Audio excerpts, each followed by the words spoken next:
Most people explain China's development in one simple sentence. China grew because it became the world's factory. That is only part of the story.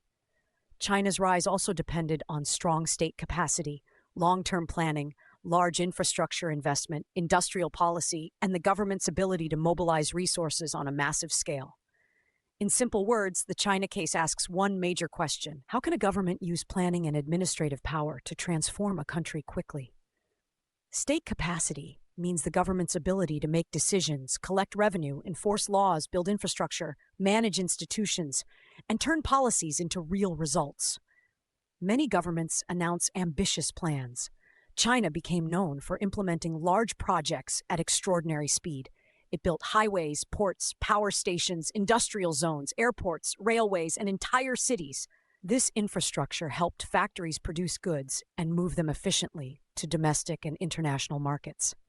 Imagine a company that wants to expand nationwide. It cannot grow if transport is unreliable, electricity constantly fails, workers lack skills, and suppliers cannot deliver materials. China's government understood that economic growth required the entire system to develop together. One major feature of China's model was development planning. The government used national plans to identify major priorities such as agriculture, manufacturing, energy, technology, transport, and urban development. These plans gave public agencies and state-owned institutions a common direction. China did not rely entirely on free markets. The government actively guided investment toward industries it believed were important for national development. This is known as industrial policy. Industrial policy may include cheap loans, tax benefits, government contracts, research funding, trade protection, or direct state investment. China used these tools to support sectors such as manufacturing, telecommunications, renewable energy, electric vehicles, and advanced technology. Supporters argue that this allowed China to build industries that might not have developed through the market alone. Critics argue that government support can protect inefficient companies, create unfair competition, and waste public money. Both points can be true. Government planning can accelerate development, but poor planning can also produce expensive mistakes. Another important factor was local experimentation. Although China has a powerful central government, local governments were often allowed to test different economic policies. A city or province could experiment with industrial zones, investment policies, or business reforms. Successful ideas could then be expanded nationally. This meant the system was not based only on one central plan. It also involved testing, adaptation, and competition between regions. Special economic zones became an important example. These areas offered more flexible rules, encouraged foreign investment, and supported export-oriented manufacturing. They allowed China to participate more deeply in global trade while maintaining stronger state control over the wider economy. China also invested heavily in education, technical skills, and workforce development. Foreign companies were attracted by low production costs, but labor cost alone was not enough. They also needed reliable infrastructure, suppliers, skilled workers, and administrative support. China gradually built large industrial ecosystems where materials, factories, workers, transport, and suppliers operated close together. This made production faster and cheaper. But here's the catch. Strong state capacity does not automatically mean good governance. The same power that helps a government build infrastructure quickly can also reduce public debate, transparency, and independent oversight.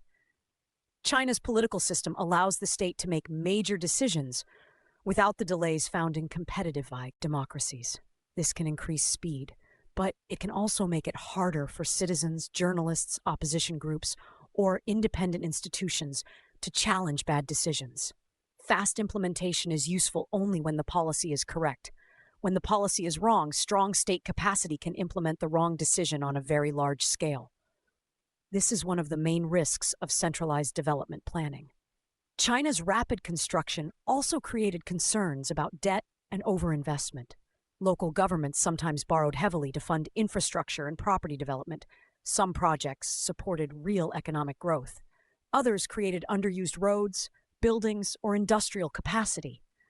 A government can build quickly, but that does not mean every project creates value. Development should be measured by long-term benefit, not only by the number of projects completed. Environmental damage became another major cost. Rapid industrialization increased pollution, energy consumption, and pressure on natural resources. Factories and cities created jobs and growth, but they also produced serious air, water, and environmental problems. China later invested heavily in renewable energy and cleaner technology. This demonstrates an important lesson.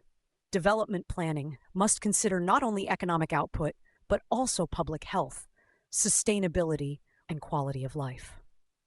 China's model also relied on close relationships between government, state-owned enterprises, banks, and private companies. This allowed large projects to receive funding and approval quickly. But it also created concerns about political influence, unequal competition, and whether private businesses could operate independently from the state. Another challenge is innovation. Government support can help build strategic industries, but real innovation also requires experimentation, criticism, creativity, and the freedom to challenge existing ideas. Too much control can create fear and reduce independent thinking. So the difficult question is not whether the state or market should control everything. The real question is how they should work together. Markets can encourage competition and innovation. The state can provide infrastructure, long-term investment, and strategic direction. China's success came partly from combining both, rather than following a completely free market or completely state-controlled model. But here is the brutal truth. Many governments admire China's infrastructure and growth, but ignore the administrative discipline behind it. They want large projects without strong implementation. They want industrial policy without competent institutions. They want state investment without controlling corruption and waste. They want long-term planning while changing priorities every few years. That does not produce China-style development. It produces debt, unfinished projects, and political slogans. China's model is also difficult to copy. Its population size, political system, manufacturing base, central authority, savings levels, and historical conditions are unusual. A smaller democracy or a weak state cannot simply copy China's policies and expect the same result. The useful lesson is not to imitate everything. The useful lesson is to understand the importance of state capacity. Governments need capable institutions, stable priorities, infrastructure planning, skilled officials, policy coordination, and serious implementation. Without these, economic plans remain documents. So the China case is not simply about factories or exports. It is a case study in development planning, industrial policy, infrastructure, state power, and institutional capacity. It shows how strong government coordination can accelerate national transformation. But it also shows the risks of debt, overinvestment, weak transparency, environmental damage, and excessive central control.